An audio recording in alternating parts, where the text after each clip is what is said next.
All right, you might remember this past summer in the wake of the protest against racial injustice, some schools here in Central Ohio made promises to do better when addressing equality. 10 TV's Krista Frost checked in with several school districts to see how they're following through and if parents feel it's enough. There is a greater sense of urgency to name things and to take personal responsibility and action. It's what Columbus City Schools parent Martha Ruggles and 6 others feel compelled to do. They're part of Racial Equity Parent Advocates, or REPA. It's a group at Kenwood French Immersion School started by Betha Obayuwana in 2019. Just within the last year, these two have seen a lot of change.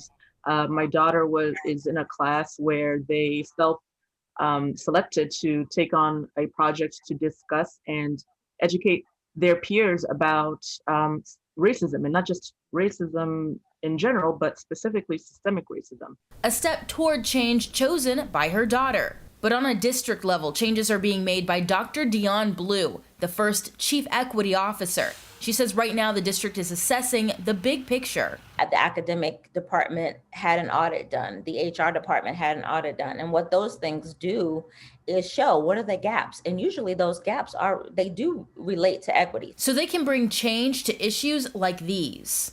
If you look at AP classes and they're largely white and or female, then what are we missing? What do we have to do to make sure that other sorts of students are prepared for that type of experience? CCS isn't the only district making changes. Dublin City Schools is searching for a director of diversity and inclusion.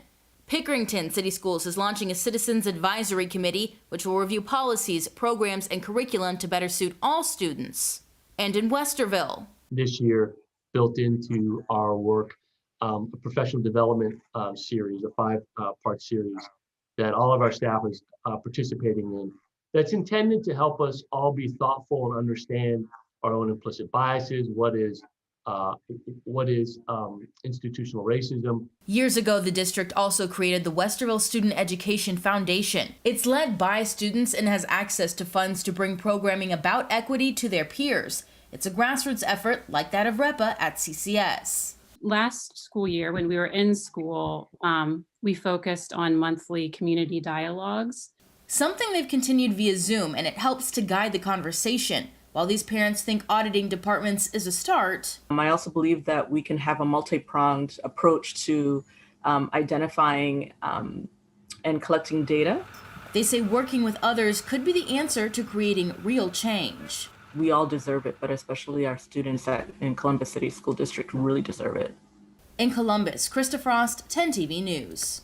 Now, CCS will soon send out information to families about focus groups they're creating. Those groups will share inequalities they've experienced and will present ideas to district leaders on exactly how to fix them.